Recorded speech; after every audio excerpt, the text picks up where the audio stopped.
The stakes could have been higher, the drama, the tension, and everything to play for.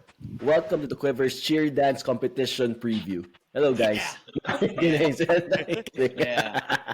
Before we know that's important, but of course, we have the Final Four, and getting the Final Four matters to attend to coming this Wednesday. So, welcome to the Quiver Podcast. Today we'll be recapping the big win over UP. Talking about what changed for LaSalle to break that losing streak. Talking about those key disqualification fouls. Vic was have some factual evidence there to show us there's a case against those fouls. We'll be previewing the Ateneo game on Wednesday and the scenarios related to it. And we have another edition of the Quiver Film Room at the end of the episode for our YouTube subscribers. So stay tuned for that. So I'm Kiko, joined today by the entire gang, by the Mr. Ganbang himself, Willie. Hello. Say hi. Hello.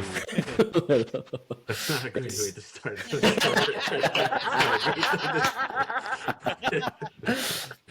Happy ako lang. Sorry. Brian, hello. How are you? Hi everyone. Okay lang. Mr. Malas in Okay the lang. house, ganun. Oo nga. Brian, Mr. Malas in the house. how does it feel to find you've not seen LaSalle win a game this season in person, live? Okay, no. Brian mo pa nga ako eh. We don't know why we let you into the venue yesterday, the Saturday. We don't know why we didn't confiscate your ticket. How does it feel to break the winning streak? Parang player, no? How does it feel? Wait, this has to be, Kiko, this has to be contextualized. He was Yes, in the go. media room. He was in- Baka if we watch from home, we won by 30. Baka ganun yung nangyari. Media room lang, kaya 5 points lang eh. Media room, kaya 5 So, points lang. Brian, how does it feel? And are you watching on Wednesday? I'm not watching on Wednesday. Wala, bahay Live. kami. Bahay kami sa Wednesday. Bahay kami sa Ano kami? Wednesday. Jared ni Vic. Team Team Jared. Team Jared. And Gia's also here. Say hello. Hi everyone. And Vic. Hello! Hello. All right, guys. Hello, Happy to have everyone here. Let's get to the game, guys. We had a Quiver quickie yesterday. We gave our analysis. Now we have had time to, let it sink in and settle down.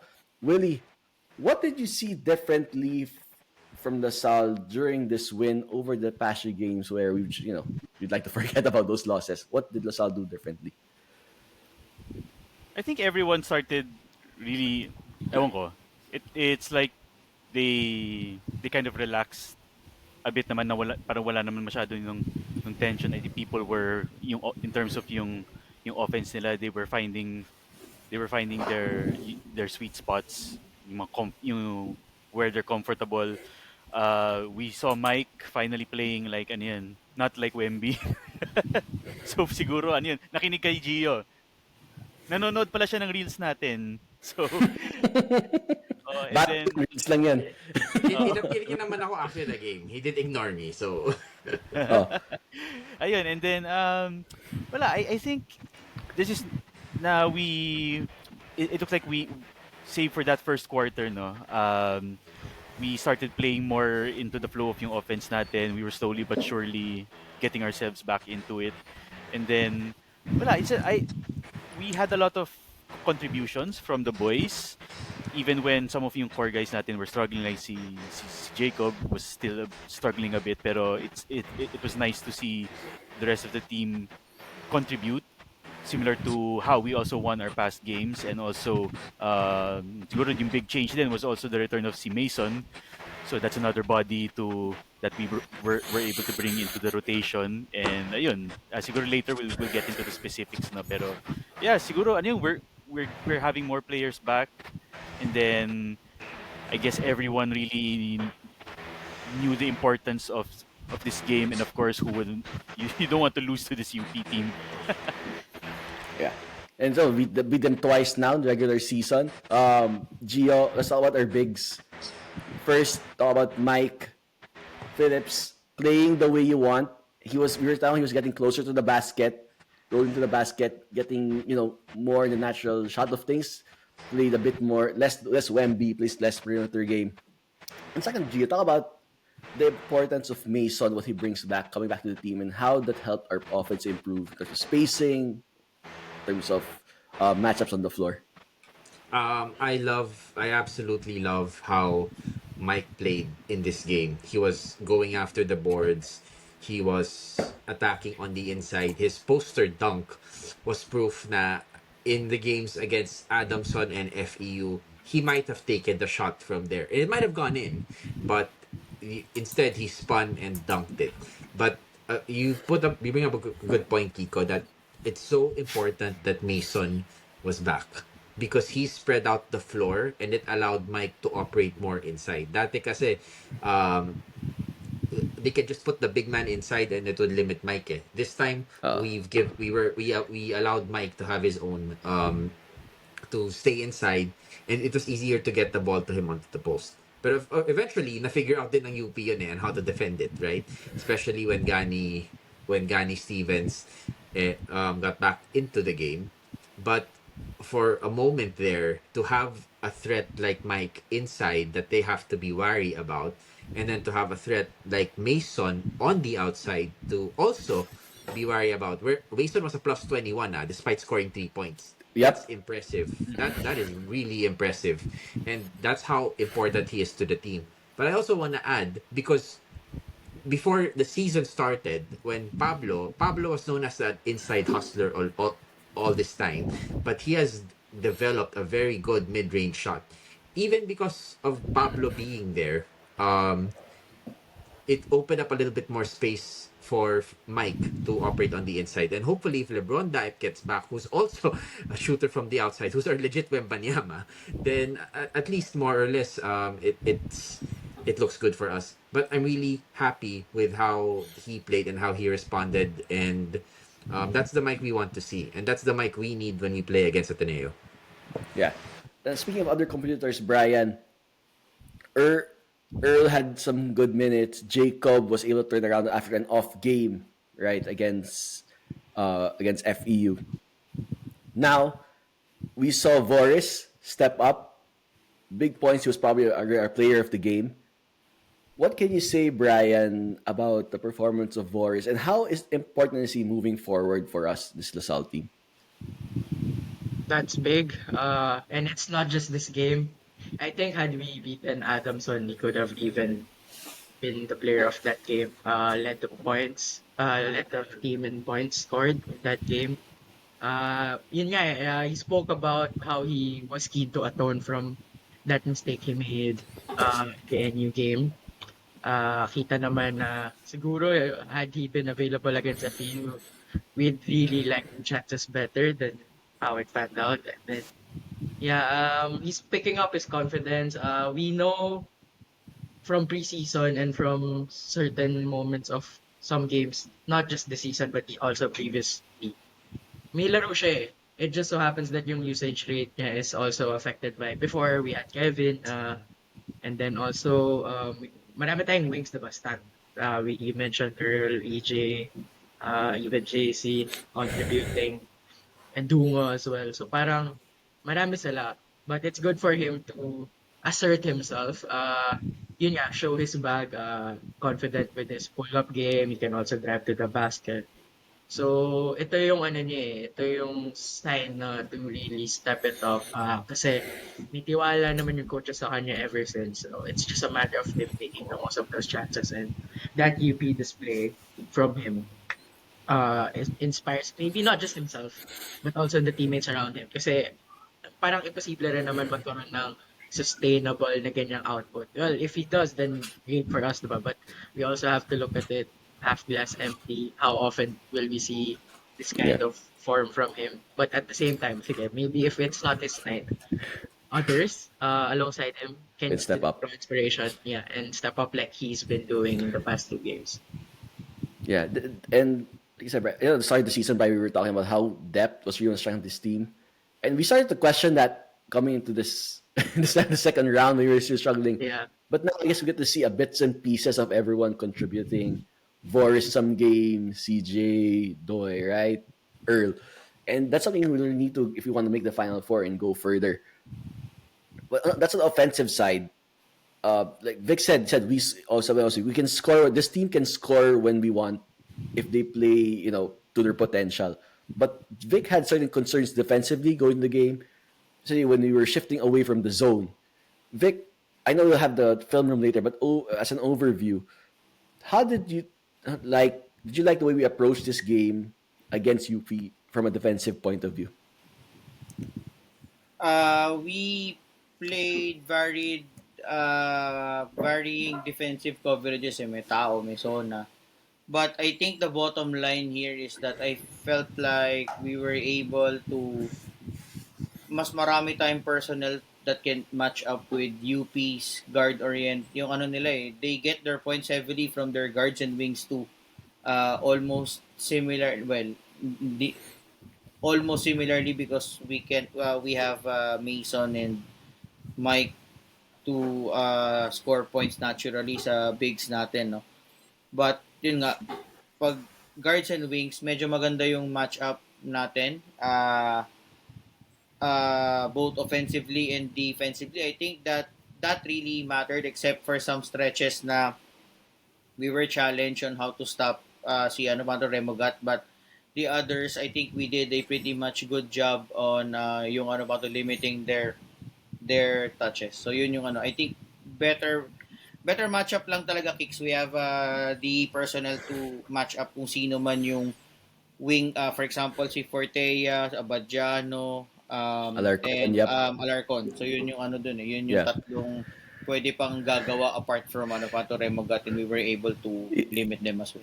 Yeah, I think if you can limit one, that's good. Remogat was shooting it from everywhere, all the way from recto, pumapasok pa rin, diba? From his old roots. But if we could have one create and limit the rest, that was a good formula for success against this UP team. Willie, our listeners, people who have talked to us, always talked about free throws. Bring out every episode that comes up. Kulang ng isa. Para 69%. So we're around that percentage rate, and we always say that we don't disregard the free throw problem, but at this stage of the season, if we're not going to improve our free throws, we're not going to take our free throws to the next level. There won't be a significant improvement in free throws. You know who you are, what team you are at this point in the season. So what we're saying here in the show is really what else can we do to offset that lack of free throws, right? I mean, that have strike of making our free throws. How did you say?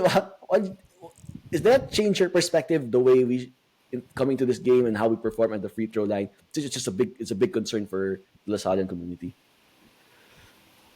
I think you guys answered this already previously, pero wala ako nun so ito na ba yung chance ko dyan? Pero siguro personally for me, well tayo sanay na rin naman tayo na just how Lasal is, we suck at free throws. So really, I guess I also echo yung sentiments na we should fight of yung mga free throws, and if we can compensate it naman to overall better shot making, or we try to find ways to win the game without having to rely on yung free throws. Yun na lang talaga yung pinaka makaka-offset nun. Pero other than that, if everything else is going wrong, then it's either we do well defensively and at least we make our free throws. Kung yun na lang yung offense na kukuha natin. Pero I think Willie, yes. Willie, I think we should sa grassroots, I think it should be addressed sa grassroots play, like sa Lasal Green Hills, where we both came from, di ba? Kasi sa PE doon, di ba? If you're fouled in PE during basketball, ano yung magagawin sa'yo? Inbound na lang kagad eh. Di ba, inbound? I think we should expand it eh. Example, even beyond the basketball court, para masanay. Example, binuli ka at pinagawa yung classmate mo. If you're bullied, you get 2 free throws dun sa gym.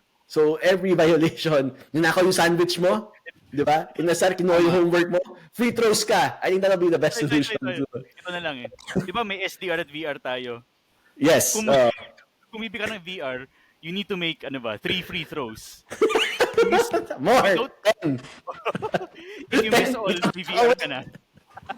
The most important there, guys, is dapat legal yung mag-basketball sa trash can. Yun. That's yun, it. yun. Legal dapat yun. Oo. If the teachers back then didn't stop us, 90% percentile tayo for sure. That's the ultimate free throw eh. 'Di ba?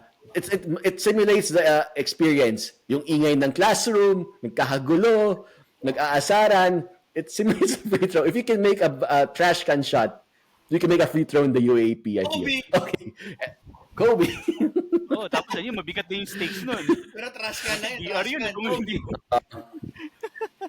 Lalo na, really, kung nasa harap ka, sa likod yung trash can, naku, ano yun talaga yun. Kung nasa letter A yung last name mo, yun shoot sa likod yung trash can. Shoot May teacher kami ni Willie no 4th year, galit na galit, tinapon yung libro, tapos pumasok sa trash can, tapos pinagtawanan lang natin. Bastos. Of course, Third year. Short GH story. Someone tried to shoot, brought a condom, of course, high school boys tried to bring a condom to school. Tried to shoot into the trash can, ends up in those ceiling fans. So, doon siya umikot yung condom dun sa ceiling fan. I regress. Let's go away. Let's get back to the game. Gio, we've beaten UP twice now. In the regular season, which I think we did 2 last year, if I remember correctly.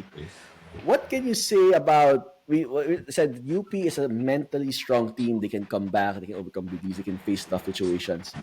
I know we've had our struggles in close games against lesser teams, if you can say that. But what can you take away from this victory? What does it say about this team? And does it give you a bit of confidence going into the this elimination final regular season game? I'll answer the last question first. I don't. It's not giving me personally that much confidence yet. Mostly because it to me it will be a repeat of round 1. We beat UP. We escaped UE. We beat UP. Then we beat UST. Tama. Then we beat UST. So we went on a 3-game winning streak, and then we went on a 3-game losing streak right afterwards. So there's still a challenge there, and I don't want, in my mind, I don't want history to repeat itself by being overconfident coming into the next game. That being said, though, I do like that the major gaps that we saw against Adamson and against FEU were addressed. In this last game, and the way to bounce back against a very strong UP side, a very very strong UP side, is very admirable to me. And while it does not give me that much confidence, it gives me a lot of belief. I think belief is the better term at this point in time, that we can show up against the Blue Eagles on Wednesday. And we were talking, Gio, before the game. Sometimes we all touch each other. How do you feel today? Parang feeling ko kaya. Feeling ko tayo. And you're about saying, parang manhid tayo. What was the result of this game? So that was a good sign. So hopefully manhid tayo sa Wednesday. Brian, before we go to some key refereeing decisions with Vic, any final takeaways from today's win versus UP from your view in the media room, of course? Maingay yung mga taga-media. Yun lang yung masasabi ko. I was once there, so it was quite energetic. Final thoughts, I think may kakaibang dating yung panalo sa UP because we've seen what kind of season this is. It doesn't matter how long your winning streak is or how long your losing streak is, as long as hindi red yung uniform mo. Ibang usapan yung UP, unfortunately. But yeah, you're only as good as your last game, and it's exciting, the games on Wednesday, because I think this will be yung pair of games na to, before we talk about that. All of these are weekend winners. FEU won against UE, Lasal won against UP, UST won against NU, and Natagaw won against Adamson. So everyone will feel confident stepping into the court on Wednesday. So yun lang parang form book is not really 3 games or 5 games yung length. It's just your last 40 minutes. And I guess everyone will back themselves kasi must win for the 3. You would argue even for UST kasi ayaw mo pumasok sa Final Four na talo. Yeah. All right. Now, Vic, now looking at this game, there were very key refereeing decisions that went. We remember the Voris incident during the NU game where he was calling for a closed fist. Mm-hmm. Now we had EJ for disqualify for another closed fist incident. But Mm-hmm. looking back at the footage, we see here there's an inconsistency in how the UAP implements its rules, and that's what. Why don't you just walk us through it? Yun nga. Kasi there are two incidents with UP previously, no? Yung una kay Gani Stevens last Wednesday, and with Harold Alarcon on Ray Allen Torres when UP faced Adamson this second round lang. So again, we're not asking not to call those kinds of calls, but it's more of let's just be consistent on how we interpret the calls and make the right calls altogether. Kasi hindi pwedeng we have videos to show para mas ma-appreciate ng Sure. Yeah, go ahead. ng audience natin but ang sa atin lang, I mean, we all agree with it sa GC pag pinag-uusapan natin to. If you're going to call DQ consistently. Kung pipito ka ng anspo mo lahat. Hindi pwedeng yung tawag mo nakadepende sa hindi ko alam. For the lack of better term, yung tawag mo, may judgment ka ba dun sa tao? May judgment ka ba sa team? I don't know. Hindi ko alam. But the referees have to be consistent on how they do these calls. I think pwede ko i-share yung dalawang videos that Yes, were go saying. ahead. And The first one that I'm going to show is with Harold. I think kasi si Brian yung kausap ko dito kanina. Ito yung closest na talagang pwede natin i-argue na bakit ito anspo lang tinawag. Samantalang with Voris and EJ, it's so automatic for them to call a disqualifying foul. Sige, share ko lang yung screen ko. Wait lang. yeah, and it's really an issue. That was my biggest worry when Voris was called for it. So saying, okay, fine, fair enough. But I had serious doubts why. Well, Vic is putting up the video. Serious doubts why can the UAP implement this consistently across all their games and select? Because we've seen it twice now. It's only happened twice to LaSalle players, and but Vic will show you there will be different, isn't where it's happened. Go ahead, Vic. Is it already? Ayan, teka. Wala pa Yep. yata. Yeah. So for those Spotify listeners, we'll walk you through. We'll narrate it for you guys so you can best use your imagination. Ano muna? Or go to YouTube. Credit to, Or yes, to go YouTube, yeah. Credits to our friends sa Signal, Pilipinas Live and UAP Varsity Channel for this footage natin. So, ito yung unsportsmanlike foul call on Harold Alarcon against Ray Allen Torres. So, as you know, as you can see, si Harold is playing defense kay Ray Allen. So, i-rewind ko lang siya ng konti para mas, yan. That's the position. So, I think Ray Allen Torres would probably go for a movement towards the baseline. So, and here's Harold Alarcon. Tignan nyo mabuti. We'll play. Boom. There. There's the, yan ako ulit para mabilis-bilis siya. Yan ulit, play natin. Boom, there's the arm. There's the arm. Napakabilis. Faster than Manny Pacquiao's punch. Titignan nyo. Ayan na. Diba? Ayan. Boom! Tapos, Ray Allen will react. There. Yan yung nangyari. Last natin na rewind and play so that makita ninyo ulit. Yan. There's the arm. Boom! And then, ang tawag lang dito is ang tawag lang dito was unspo compared to the force, quote unquote, the force and motion ni Boris at ni EJ na halos wala hindi ko, parang sobrang, let's call it love tap for basketball reference. Let's call it a love tap. And then they were called for a disqualifying foul. So yun. So that's one point where we're calling for My question here, Vic, is it clear enough? Is this video clip clear enough to call it a closed fist? Because playing the Diliman advocate, kasi devil's advocate, Diliman advocate, is there clear enough evidence for that to be a closed fist call? Baka may ibang angle dito na tinignan, pero Yeah. hindi naman siguro gaganyan si Ray Allen Torres na naka ganito ka. Tapos ang force mo is pag ganun. Yeah. I mean, Yeah. I don't think so. I mean, hindi ka naman magre-react ng ganyan kung hindi naka-close fist yung bigay sa diyan. That's all I can say. Pero Yeah. if you're calling this an unspo with this force, 'di ba? O sige, kung sabihin natin for the sake of argument, sige, hindi ito. Sabihin natin na sige, pwede. Sabihin nila, hindi naman ano yan eh. Sige. We'll show again yung kay yung kay Gani Stevens para ano tayo.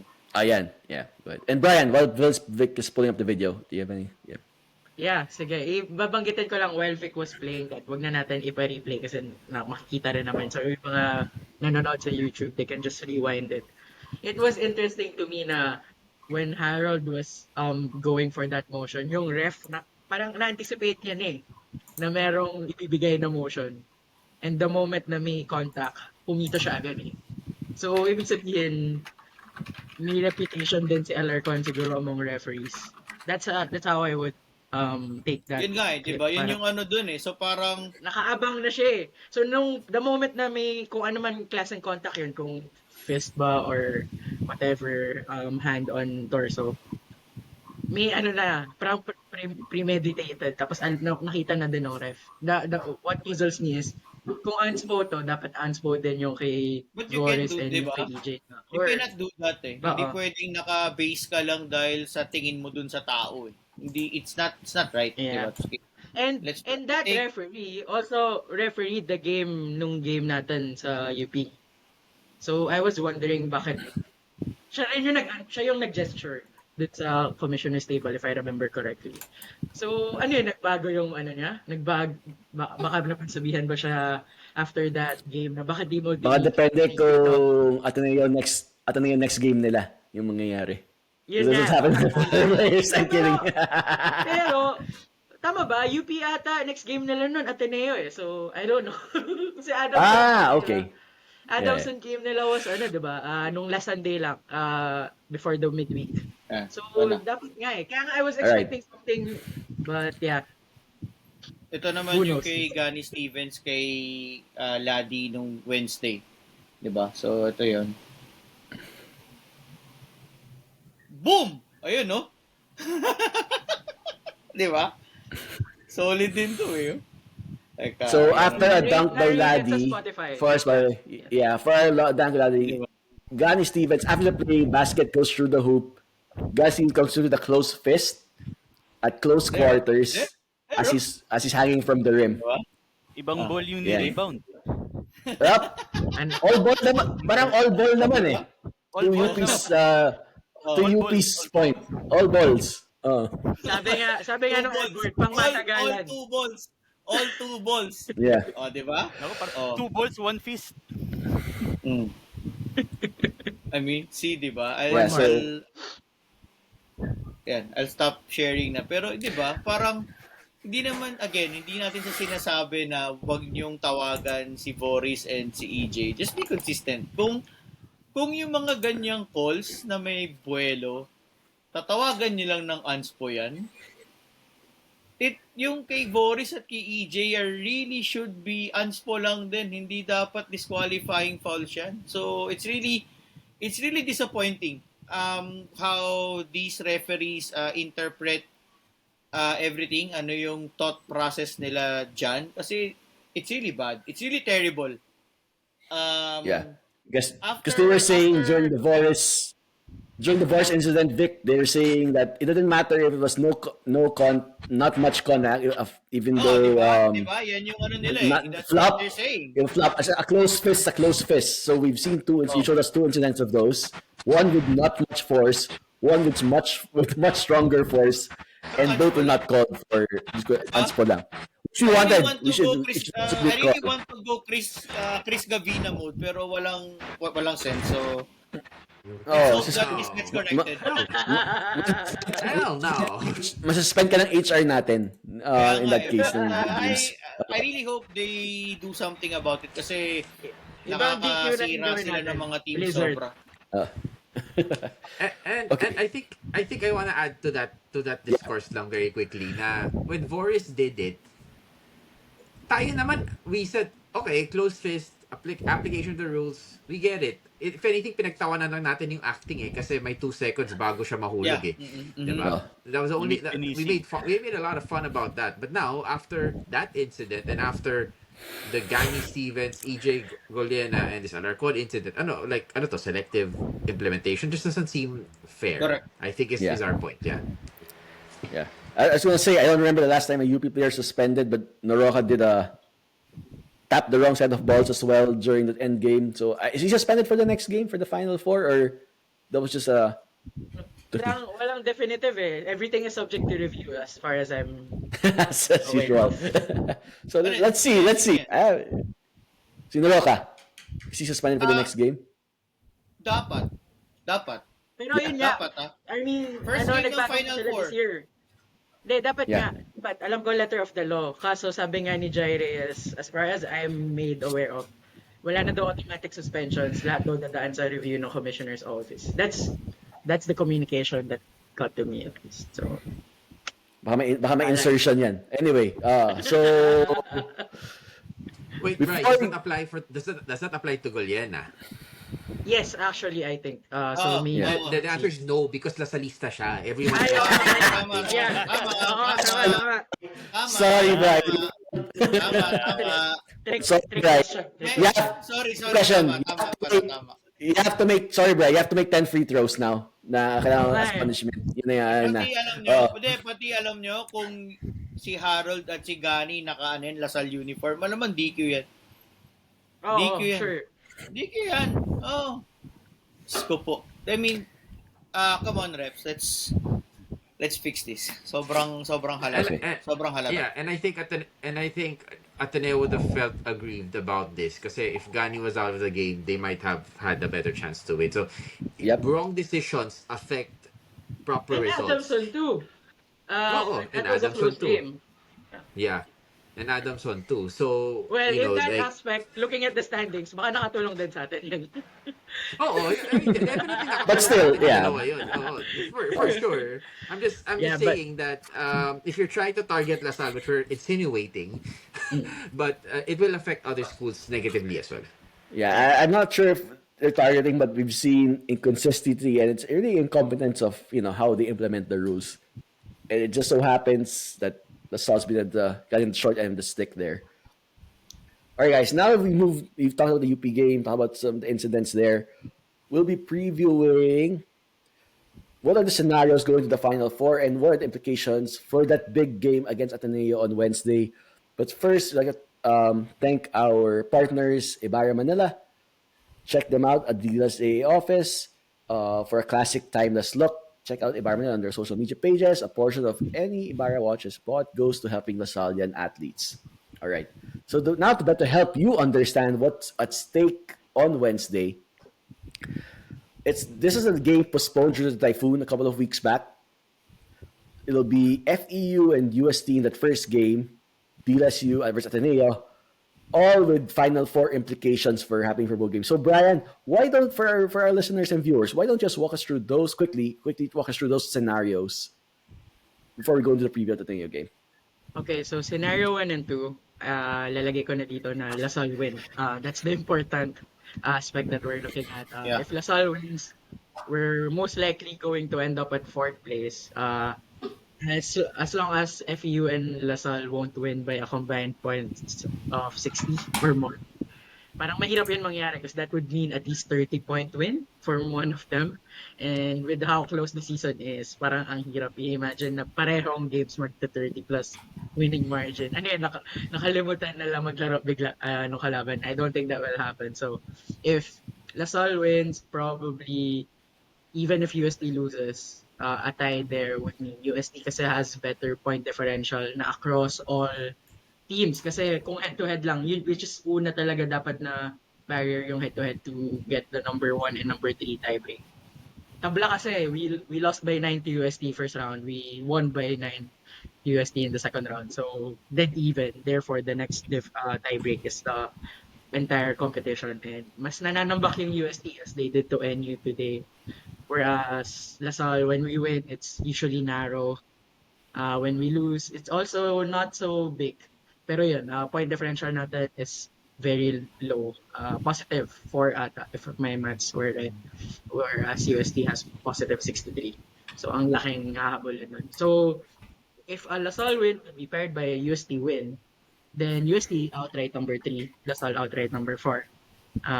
If FEU wins against UST, but LaSalle wins against Ateneo, then FEU will finish number 5. Ateneo will finish number 6. And we will prepare for a playoff game against, a Final Four game against NU. But this is where it will get complicated if we lose. So, una, if UST wins, Ayaw natin yan. lose, We don't want these in there. Hopefully, those apply anymore. yeah. Ito yung sana hindi na natin isipin. But let's say, i-pair natin yung talo natin sa panalo ng UST. FU is out of the equation. But UAP, pag tabla ka sa number 2 and tabla ka sa number 4, you need a playoff to break it. Kasi baka may magsasabi, Ateneo beat you twice Bakit walang playoff? Bakit dapat quotient na lang or with head-to-head na lang? It's the rules that nabutan natin ever since. So, playoff for number 4 pa din. And parang lalabas, since mauna nga yung USD-FU game, if USD beats FEU, ang lalabas na is tayo na yung may twice to beat for number 4. Kasi Ateneo would have to beat us twice. First to tie the record and second to have that winner take all for fourth. But if FEU wins and we lose, that's the most complicated one for us. Because when I was doing the math, ang mangyayari pa nga is because Ateneo will beat us kung magpo-force ng 3-way tie. They currently have the superior quotient among the 3 teams. So kung dadagdagan pa nila yun, sila na yung waiting. So what could happen is LaSalle and FEU playoff to play Ateneo pa. So there's that incentive for Ateneo to win that game. Not just to beat LaSalle. Of course, tayo, di ba? If we can have our own cup, we can have LaSalle Ateneo. Parang alam mo yun, yung small cup between us that whoever wins the season series takes home something. We would be happy with that. But at the same time, the stakes are much higher now. So Ateneo winning against LaSalle would mean that they will be the team in waiting pa for a playoff. Parang step ladder siya for fourth pa. So that's the prize waiting for them if they beat us and if you win. But yeah, so those are the situations. So kita naman na least complicated if we win. And that's what the team is aiming for on Wednesday. Yeah, Willie, any thoughts on the scenarios? Any preference there? Of course, we want the LaSalle win scenarios only, but thoughts on the different scenarios, the pros and cons? Ano yun? Yung request ko lang kung pwede lagyan yung mga geometric na mga math na namin sa math lady meme. Parang nag-on na ako. Narinig ko, manalo na sa Wednesday. Okay, approved. Actually, Approved. kakapuras lang ni Willie ng dugo kanina dyan eh. Kakapuras lang ng dugo ni Willie. Kakapakinig kay Brian, nagpuras lang ng dugo. Naramdaman ko na yung nag-overheat na yung utak ko eh, sabi ko. Okay, basta manalo, okay. Yeah, I think that's the simplest thing to spare everyone. Just win. That's the thing. Huwag mo na isipin. Basta manalo. What? Ang dami nun! Yeah. Gio, how about you? Any thoughts on the scenarios before we preview the Ateneo game? Parang it gives me just a theoretical exercise na what if we played Ateneo? What if the game was not moved? What if you moving your flight, Kiko, was all worth it? Oo nga. Oo. Hindi na maka-extend eh. No, I mean, I asked that because obviously I think we all agree that it broke our momentum and it also makes me wonder na what if, again, all theoretical, what if we lost to Ateneo that game but won our next 3 games? We'd still be in the Final Four. So I guess that's kind of where I'm at right now. Parang, well, that's the first question I have, but also pagdating dito, wala. At the end of the day, it's the cards we're dealt with. And ultimately, I think in all cases, we are in charge of our destiny. Yeah. Meaning, we will not exit unless we lose. And in fact, we are allowed one loss from now up until potentially making the finals. So there is no difference in pressure. Right now, we are only allowed to lose once. Yeah. That's it. Oo. And the only time we're allowed to lose is against Ateneo, actually. After this game with Ateneo, we're not allowed to lose until we reach the finals. So the pressure is very high on this team right now. And they responded to it very well against UP. And I am very optimistic and that they can also take this challenge against Ateneo. Yeah, so moving to Ateneo preview, Gio. We know the stakes. Brian walks us through the potential scenarios. We know what's at stake. We could secure the Final Four. What? How much a factor should play that it's against Ateneo? Does that add nerves, add pressure? What does it add drama to this game? Because we said we do not want a nightmare scenario. A nightmare. We're joining on a nightmare scenario is really to play Ateneo for a knockout game, because it goes beyond X and O's. That's the rivalry factor. Even though you're a more talented team, anything can happen in a rivalry game. And those uncertainties add on into this do or die knockout game to make the Final Four. What are your thoughts on those? This is you're right, eh. This is not the best game that or not the best scenario we could have hoped for. If anything, maybe as LaSalle fans, we would have preferred Adamson to win. And of course, like at least knocked out na sila and coming into this. But this is an extremely high pressure game for us. If anything, the only advantage we have outside the X's and O's for both teams is that number one, we are the one that's being hunted. We're not the hunter. That's one. And the second advantage we have is all of our finals experience over the last two games. This is where the likes of JC and Earl and well, I also hope that I also hope that the rest of the team steps up, right? But essentially, this is where it comes down to. But it is a worst case scenario. This kind of very badly put feels like a game three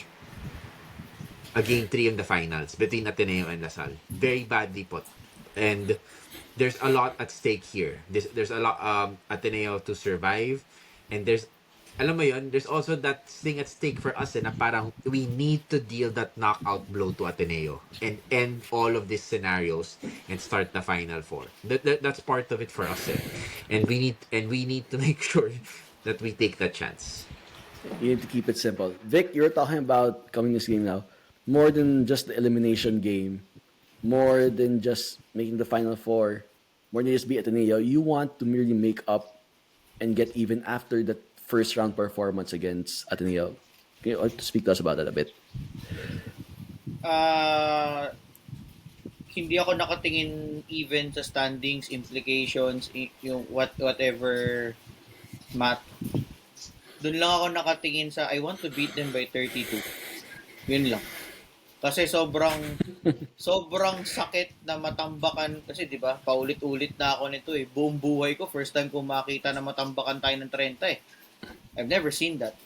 So In a game where we're favored pa, not to mention, in a game where you're Yes, favored. parang- Yeah, and minask lang nung habol natin yan eh. Nung fourth masama quarter. I mean, Diba? sa akin talaga medyo masama pa rin talaga yung dating nung talo na yun ng first round. Even if we cut it down to 7 in the end, pero the mere fact na umabot siya ng 30, it's really not good. So, andun pa rin. It's all about pride for me. It's not about the standings, the records, implications, whatever. It's all about pride na tinambakan nyo kami ng 30, babalikan at babawian namin kayo. I hope there's that part of the team na it will help them be more motivated more than the Final Four spot, more than uh, to remove all those other scenarios that we've talked about. Yun lang na unang-una you are Ateneo, and then the second thing tinambakan tayo ng Trento, we have to get back at you guys. Yeah. And Vic, you hit me on the head there. It's really about pride. Remember, it could be a friendly, could be a inter-school meet, could with low stakes, but because it's Ateneo, pride is at stake there. And Yes. that should be top Always. of the line idea. Yeah. No, Vic, no more that friend stuff. Best of luck to you guys. Best of luck to you guys. We don't need that in this game. Bahala kayo sa buhay niyo. Let's beat them we want to beat them as much as we can because they want to do the same to us. Willie, one of the key talking points in this game will be Mason Amos. Now your friend, you have a signed Ateneo t-shirt from him.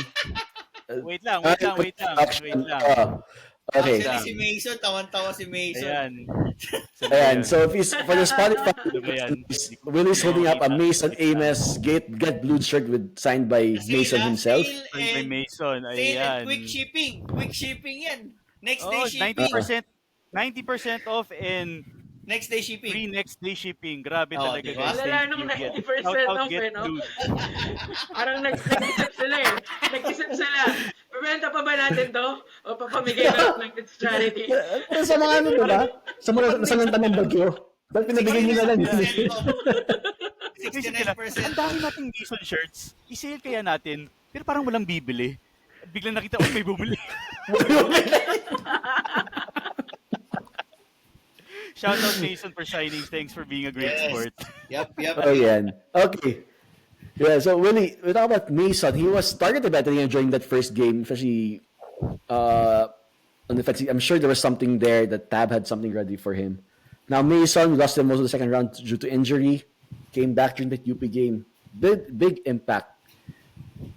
How key will Mason be in this game against Ateneo? Of course, every available body that we have to throw against an opposing team is very important. I can argue nga na we are that much more dangerous now since right now, ang key player that we are just missing other than hopefully hindi naman si EJ is just si Kian. So even without Kian, if this entire team is playing optimally and really up to everyone's expectations, ano yun, this is the Lasal team that we've been hyping up in the preseason. -1, minus si Kian. So, I'm just happy that we have at least yung big man rotation namin, and I think si LeBron James Dipe is also, ano yan, I think he's returning or at least well enough to play very soon. Hopefully sa Ateneo game he'll be back. So, with that, we have, I think, complete na yung big man lineup natin, which is really yung strength of this Lasal team. And of course the other factors din naman of Mason helping to spread the floor, giving more room for si Mike. But also I would like to think that si Mason would be another X factor here, since given how Ateneo treated him back in the first game. I'm sure si Mason, more than anyone, I think even more than us, or at least level with us of how much he wants to get back at Ateneo. I think si Mason talaga. And I'm pretty sure he's pumped and motivated to not have a repeat of both a loss and the humiliation that they gave him. Yeah. Babawi yan. Feeling ko din talaga. Yeah, interesting to see how Tobex will approach this game, because Ateneo really tried to pull Mason out of the key and beat him off the dribble. Now that we've been playing more zone, what approach and what defense will Coach Topex take against Ateneo to really maximize? Will we see that zone defense with key switching? Is that some interesting things to watch out or on Wednesday? Brian, what are the key matchups for this game? What are you think the keys to victory for LaSalle? And what does that have to do to really nail out this victory? I expect them to shoot a lot from outside. They've been doing that thematically this season. That was their secret to unlocking Adamson. Kasi diba Adamson are known to be a really tough team to crack defensively. A lot of teams struggle to score a lot of points. Parang tingin ko UST lang no?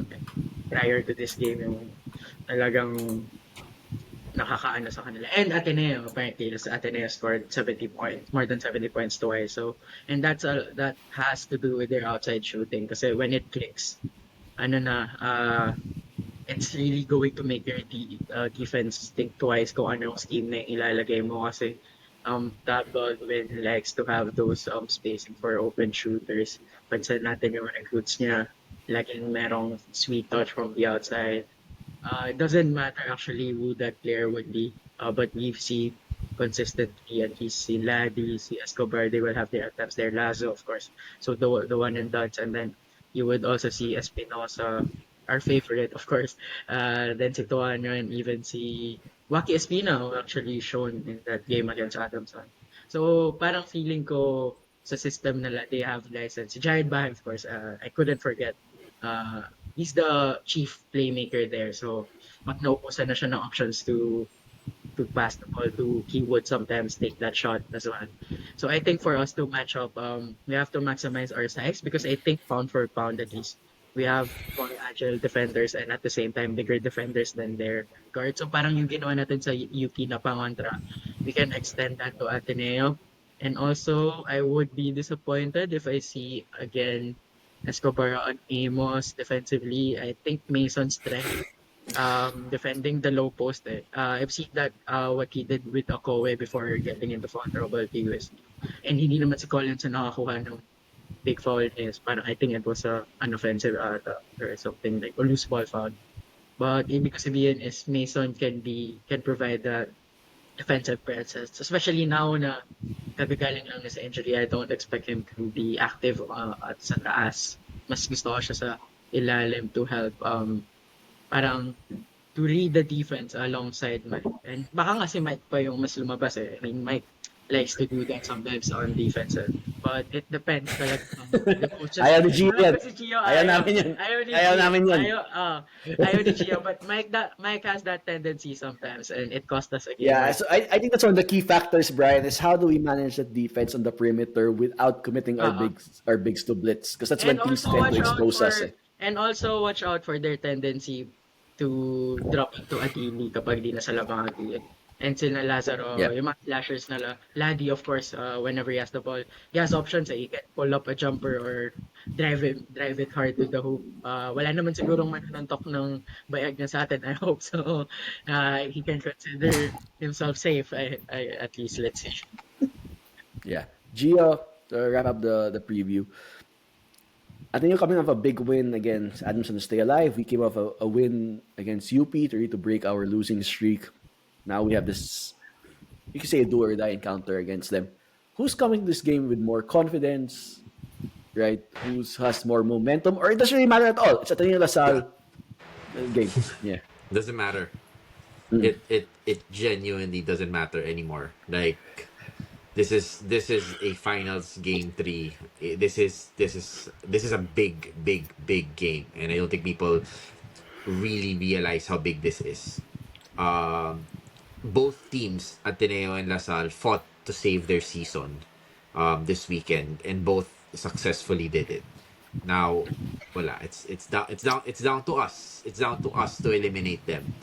And while we wouldn't be satisfied with the Final Four appearance, and obviously this LaSalle team must always go for the championship. If we do that on Wednesday, pare, can you imagine what we can say for the next 10 years that we eliminated them from the Final Four? So, I mean, this is Vic was right there. This is all about pride at this point in time. This is about school spirit, and this is about showing to the community that we are ready. Because, quite frankly, winning against UP was great, but now we need to come into the Final Four with the right momentum for us to even have a chance of even thinking about competing in the finals. And while the game may not be as important on who is coming into it more, who has more momentum or who's better off, a LaSalle win can really kick off our playoff experience, especially when if we do win, we're gonna play against NU already. This is really important. Yeah. And no matter what the scenarios are, no matter what the team is scenarios and permutations are, it's Ateneo. You have to win. You have to be. It's the one game you want to win every year. And with that, we'll just, before we go on to our film room, I'd like to thank everyone for listening on the Spotify side. I guess we can wrap up, continuing what you guys did during the quickie with the quick prayer. Maybe continue. Oh my God, to make our free throws for the love of you. Live Jesus in our free throws. Forever. Forever. All right. So, for those listening to Spotify, we'll let you guys go. Please log on to the YouTube, and for our YouTube, we'll be breaking down film from that UP game. See what LaSalle did during the game to pull out the victory. We'll be also recapping the Wednesday. Watch out for our Wednesday recap. Hopefully, he'll have good news then. So stay tuned for a midweek episode. So stay tuned for the film room for our YouTube subscribers. Thanks, guys, for listening. As we always say, Animo Lasal. Animo Lasal. Animo Lasal.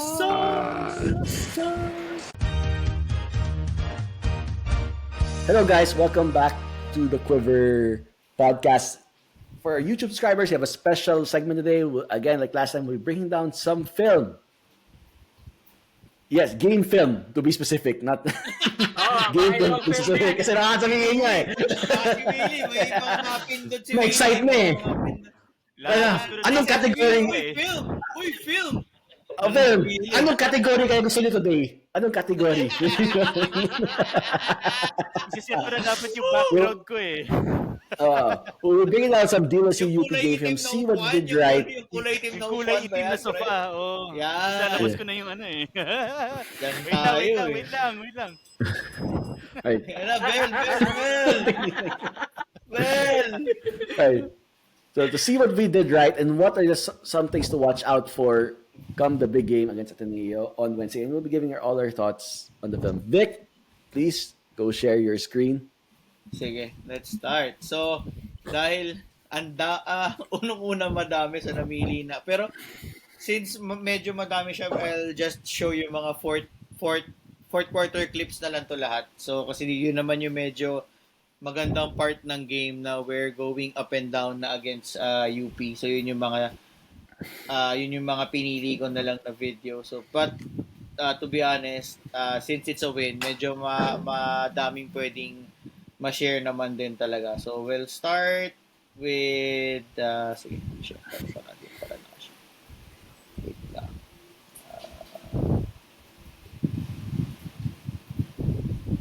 Wait lang. Then Gio, how did you like while Vic's pulling up the video?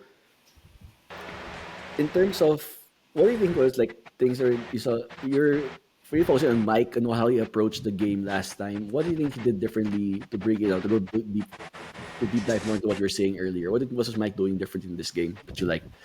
I think Mike was trying to get the ball in the post. That's the first thing. Yan, so, Now, laking bagay. Yeah. Yeah. Now, I understand that our actions involve him being on top as the big man to do the screens, but he would roll towards the basket and he would try to at least get the ball inside, especially in the second and the third quarter. That's the first good thing he did. The second good thing he did was he would decide to attack the basket and draw the foul rather than try to hit a basket from the outside. That's the second piece which I thought was really important. And number 3, which is more on the defensive end, is because he would choose to stay inside more, both offensively and defensively. We would be getting more defensive and offensive rebounds. That was the key to our success during the 3-game winning streak that we had. So him going back to basics there has actually proved to be very good for us. Yeah. All right, Vic, take us away to the film. What are we seeing here? Ang first thing that I'll show is yung how we play good defense sa ball screens ni UP. So this one actually applicable to kay in the game kay Remogat, and this one kay Harold Alarcon to. As you can see, Alter will set the screen here. Play na natin. And the next thing that we did here was we blitz the ball handler.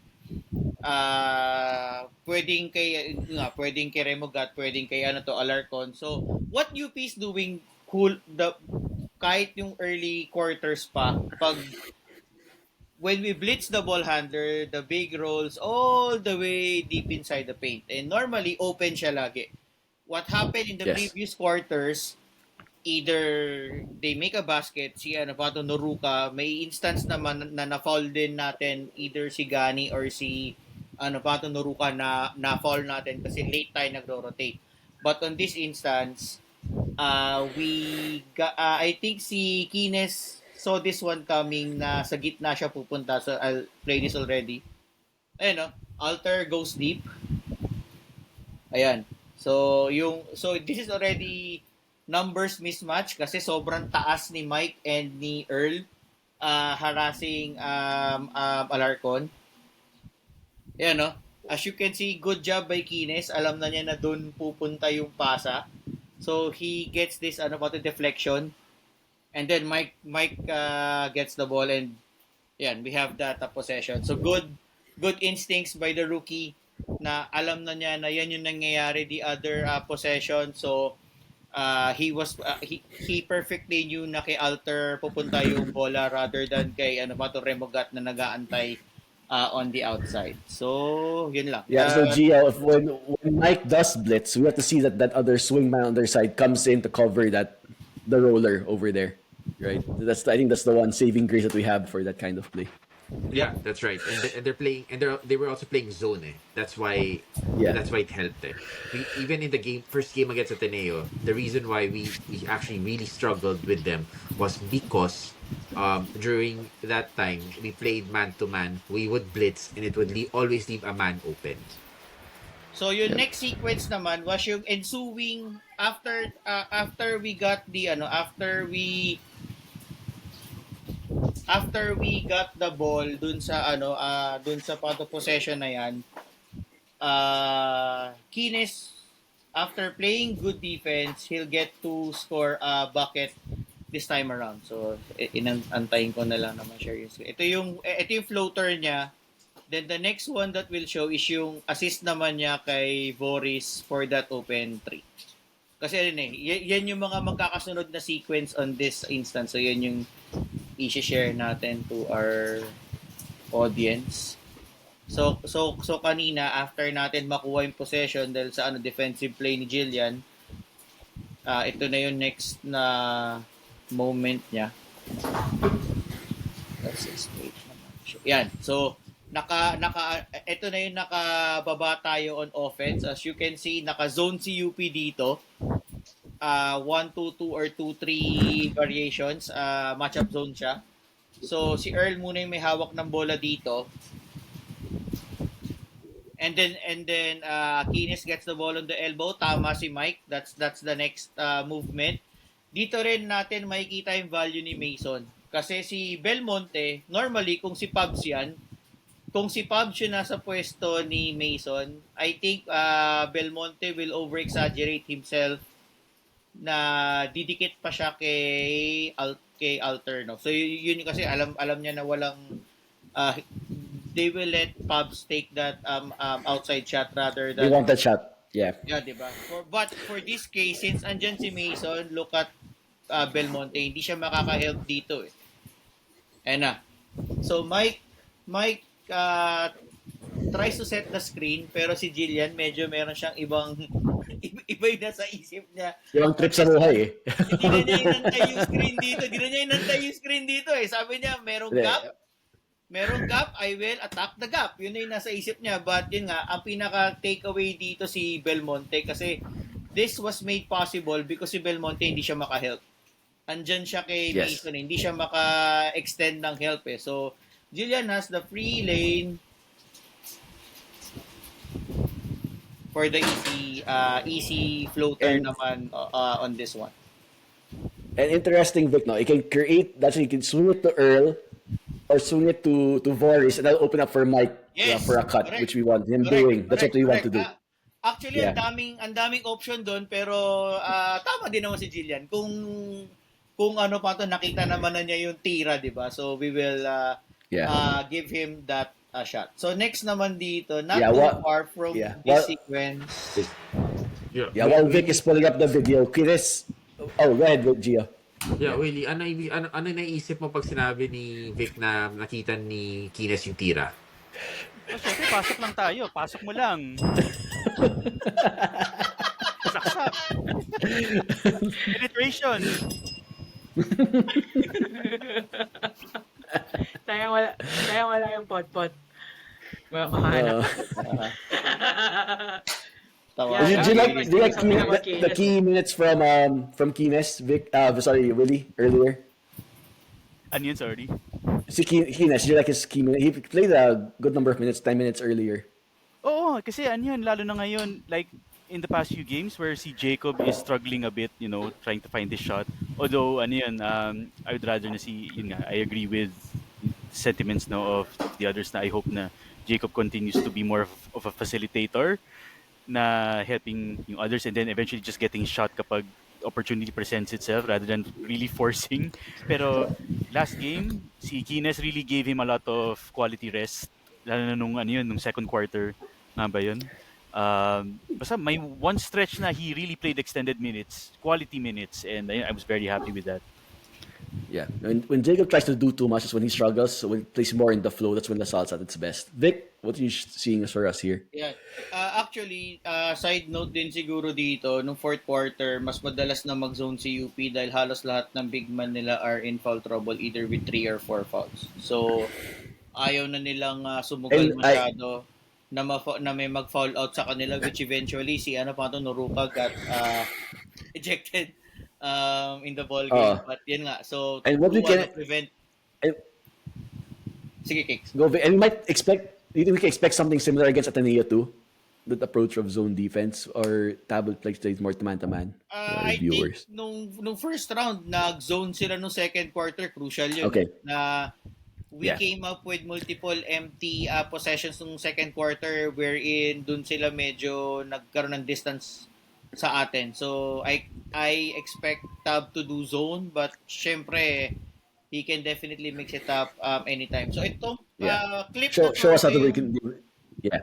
Ito yung assist naman ni Jillian kay Boris to make it 67-63. So, Jillian was on the top. Actually, magandang offense to for us kasi normally on a 2-3 zone, may play dito na you have your two bigs coming up top, which is tama yan. And then all of them are on the same level. Your two wings, so tama to, meron kang two wings na nandyan. And then, pagpasa ni Jillian, pipili yung guard eh. Pili siya kung sino big yung papasahan niya ng bola dito. So for this case, let's start to move this. Yan. What happens here next? Kung pinili niya si Mike, what will happen here is Mason will dive. Pag dive ni Mason, actually pagtanggap ni Mike niyan, pag dive ni Mason, makikita natin next instance.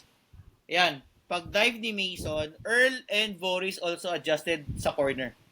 And see the openings na nangyari, lahat nag-react. Si Belmonte covered Mason, which is actually dito sobrang open na nga dito si Boris eh. Siya yung pinaka-open dito dahil nag-react si Belmonte dun sa movement ni Mason. Kaso late siya nakita din ni Mike. So pagdating kay Boris, actually Boris has an option to give it up kay Mason kasi siya yung next na open guy na dito or skip it back kay Jillian. Pero instead, good thing si Mike nag-pop out to get the ball again and to reverse. Kasi kung titignan mo naman dito on this sequence, mismatch ka na sa kabila, sa weak side. Kasi I think Remogat is playing now two guys.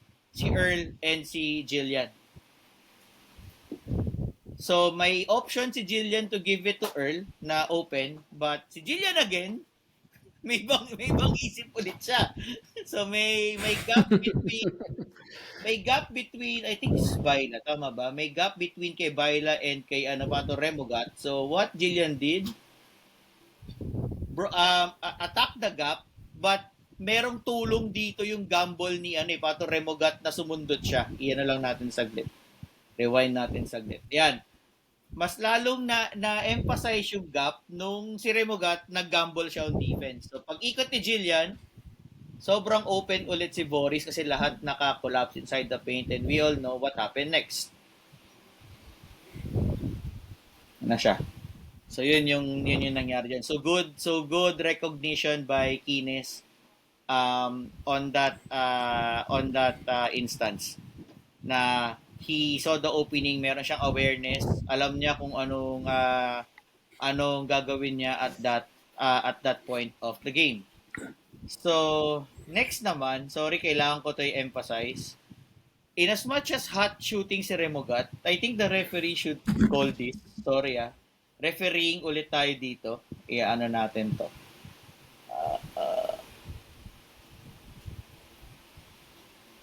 Sige, habang nilaload ni Vic, magdadagdag lang ako ng comments kay Kines. Yeah.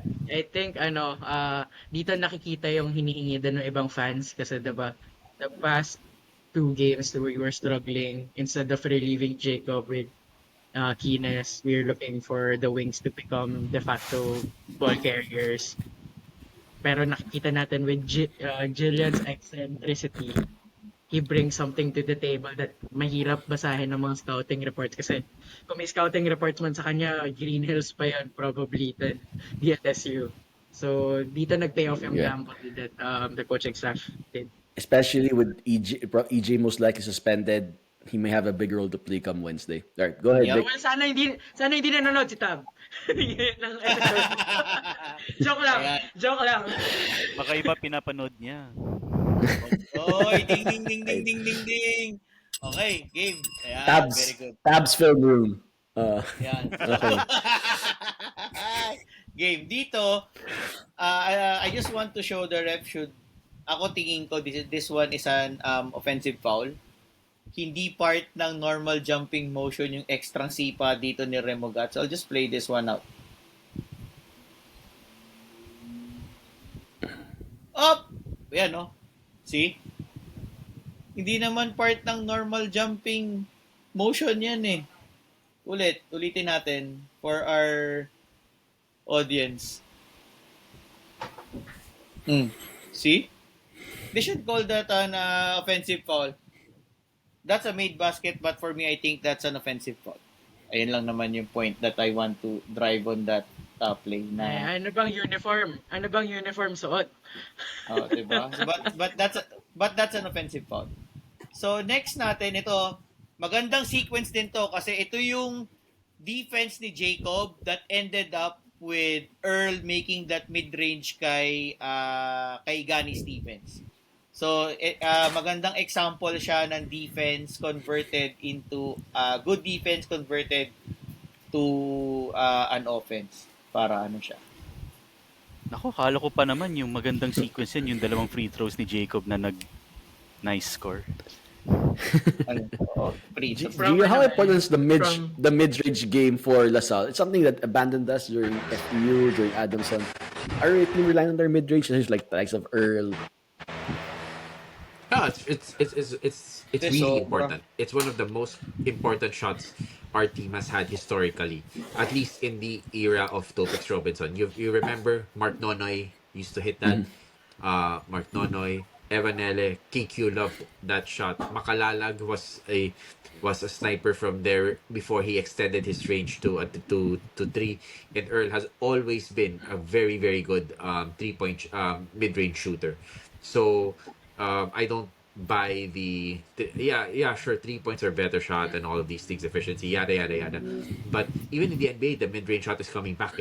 So we need to make sure that sobrang laking bagay. it's really important. Yeah, it opens up the floor. It also opens up the floor as much as a 3-point shot opens up the floor. Ayan, game na. Yep. Wait. So, this one, ito yung maaagaw ni Jacob yung pabalik. Crucial point kasi we're at 78-74 nga ba yung score na dito or 76-74? Pag pinlay mo, makikita natin. Yan. So, Noy gives the ball to Harold. Tapos ang ano dito, good idea to mag-usap. Ang key dito is communication ni JC at ni Jacob. No? Kasi mangyayari dito, yan, pasa and then handoff pabalik kay Remogat and then babalik ulit to ni Remogat kay Harold na na-anticipate ni Jacob. Yun, no? Sobrang ganda. Alam na ni Jacob na babalik siya kay Harold for that steal. So good good anticipation and good communication and good study. Kasi ibig sabihin they know what to run on this play and they know what the defensive coverage yung kailangan nilang gawin on this instance. So we'll play this through kasi mag-end up na to sa kabila with Earl taking advantage of that mismatch kay Gani. Ayun, no? So una, good hustle. Sobrang good hustle to for Jacob and good hustle for everyone to come back. As you can see, tatlo kagad. Earl, Mason, and JC nag-run kagad pabalik sa offense. So Earl gets the ball in this instance and then si Gani walang choice dito but to pick him up.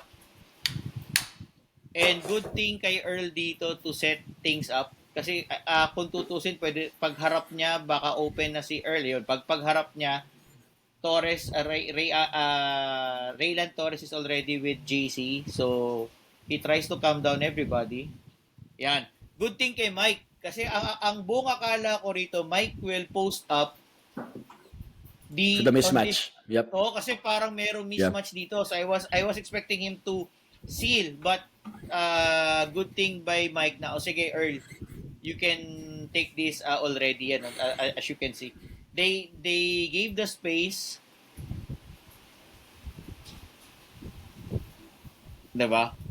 And to add, I think marami nag-notice na how did we win with 9 assists in the game. Kasi normally, if you have 9 assists, medyo may hirapan ka manalo. And what went well for us really are those individual plays. Kasi in as much as basketball's offense, we give premium sa ball movement. I think the pinaka-important thing dito is you have the skill to break down your defense by scoring like those. Yung mga ganyan na. And what Boris did to Raylan Torres to end the third quarter na one-on-one, shooting a 3-over. Those skills are really important kasi dun, if you can punish your opponents as such, walang magagawa yung kalaban mo but to adjust to you. And in this game, Earl made a living. Nung second quarter, may end one siya na mid-range. He also had a mid-range to put the game 85-78. Diba? So, ang laking bagay ng mga ganyang skill work. And with how our offense is built, skill work is really important kasi hindi magre-react ang defense mo if you can't make those kinds of plays. So, yun yung natin dito. Yun yung takeaway natin dito. I think that's the last one for offense. Yung last two natin, ito yung last two sequences ni UP na up na tayo 85-78 kasi I felt like we could have done better on these last two defensive sequences. So, yun yung natin, papakita natin to end itong film room session natin against UP. Yeah. While Vic is pulling up Gio, if you remember the Mike Phillips dunk against Norok, is that the best dunk since you've seen since the Ben Mbala one? At least from the south side. Bro, cannot slander Thomas Torres there. Just like that. Maganda yung pasa niya alanganin. Maganda yung pasa niya alanganin. Ang ganda ng pasa ni Thomas. Ang alanganin ng pasa ni Thomas eh. No, but, no, I mean, no, that was different. This dunk was different. I still rank the Mbala dunk a little bit above that. Just for its, you know how it deflated the whole stadium just by watching that. This one kasi caught everyone, including the UP crowd, including him, including the LaSalle crowd by surprise. If you noticed it, nobody reacted. Alam mo yun, like after the dunk went, I wish you guys were in the stadium for some of you, but after the dunk went in, Like, sure, nag-cheer yung Lasal, pero it's like, what just happened there? Nangyari ba Kasi, yun? like, it was more that eh.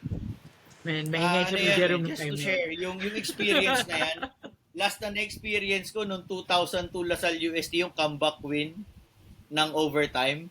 May play doon kasi na dumang si Cyrus Baguio, nakalimutan kong taga Lasal ako eh. Parang ganun siya. Parang ganun yung naramdaman ng mga ibang fans kahapon. Kasi it was really a good dunk. Pero siguro meron pang isang dunk si Mike last year yata against UE second round eh. That one, I think over Momoway nga ba yun? Basta may isang dunk din siya na maganda. But then apart from that, yung kay Benembala was something else dahil sa degree of difficulty ng pasa ni Thomas. Kasi I really thought Ben wouldn't be able to get it kasi ang layo ng pasa ni Thomas, pero grabe grabe lang si Ben. Grabe lang Singit ko talaga, lang, wala Jojo akong Ate pa rin yung best dunk para sa akin. alin. Jojo Sino? Ate dunk pa rin. Ayun, Jojo. Jojo. Oh, cancel yun. Na-cancel yung laro. Ano yun? Na-cancel yung laro. Pinauwi kami. Oo. Dahil dun. Yun, Oh, yun talaga, yun talaga walk off dunk yun. Kasi umuwi lahat. Kasi let's end this. Let's end the game. We want to this see the dag. game. Di ba? So, Okay, sama Vic, go ahead. Yeah. sige. Go. So, we're up here 85-78. Ang ending nito, open 3-point shot kay Abadiano. So, first and foremost, alam nyo naman na siguro yung cliche na pinaka-dangerous na tao ay yung nag-i-inbound. Inbounder. Actually, nung nakita ko si Abadiano nag-i-inbound, in-expect ko na titira siya ng tres dito eh. So, I was just hoping na sana alam natin and we're able to stop it, but unfortunately, we weren't. But, same line, naka-line si UP, and we're in zone. Naka-zone yung itsura natin dito. So, what happens here is that ang ending nito, makukuha ni Gani Stevens yung bola. Ayan. Labas si Remogat, and then si Rayland also went out. So, ang magano dito, it will end up, hindi nila makukuha, masyadong malayo. So, nag-flash si Gani. Gani gets it, then, ang problem dito, pagbalik kay Abadiano, wala nang kumuha kay Abadiano. So, hindi ko alam what happened here from us. Hindi ko alam kung may miscommunication ba on this one na wala talagang kumuha. Kasi lahat parang from a zone look, parang feeling ko nagtao tayo bigla dito. Ayan o. Kasi as you can see, si Earl kinuha si Iniguez siguro to. Si Iniguez. Si JC ba to? Si JC na kay Rayland, si Boris na kay Noy. So from a zone look, naging man tayo. But the problem was, walang kumuha. I'm not sure if really by design, Jacob should be underneath the basket. O dapat si Jacob yung humabol dito kay Abadiano. And this was an open shot really. And ang sabi ko noon, once all teams came from the timeout, sabi ko, just give the 2 points. Wag na natin yung 3 points sana para at least we still have a 5-point lead. But apparently that didn't happen and Abadiano makes the shot. Ang problem dito, after a few sequences na Mason had a turnover, kung di ako nagkakamali, UP had another opportunity, same thing, same formation. Raylan Torres got, from my end, parang open look pa din siya, even if on this video, mukhang contested ni Mike. But for me, that was open, and buti na lang hindi siya pumasok to eventually end the game. So yun yung last na ipapakita natin, just to appreciate kung ano yung, teka, ko na to. I'll just speed it up.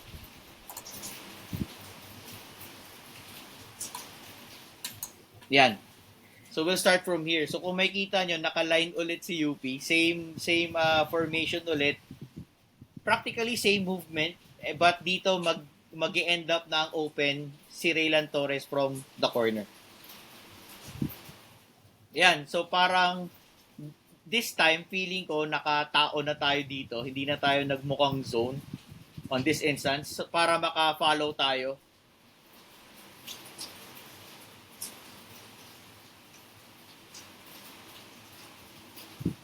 Yan. Actually, nag-early movement na dito si Remogat. Pero look at si Baila ba to? But look at the inbound. Hindi na sa kanila nakatingin but nakatingin na kay Torres na palabas sa corner. Yan, no? This one is still a good look. Challenge ni Mike, but from my angle, kung saan ako nakaupo sa upper box, this seemed like an open shot. So medyo, to be honest, kinabahan pa ako dito kasi 17 seconds, kung pumasok yan, we're just up by 1 and it will be a free throw shooting contest from that point forward. Ang ano lang dito, ang bonus lang natin dito, wala ng timeout si UP.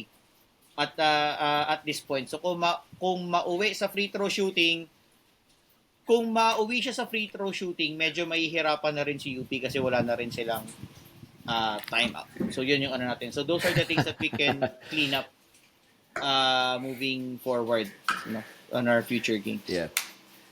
LaSalle and a free throw shooting contest, not the best. Not the best scenarios we would like there. Kaya sabi ko, kaya natin talunin. So, UST lang ata kaya natin talunin sa free throw shooting contest. It's not the good idea you're thinking of. All right. Okay, so thanks, Vic, for bringing up those video files. Thanks to the guys. So check out our Wednesday episode.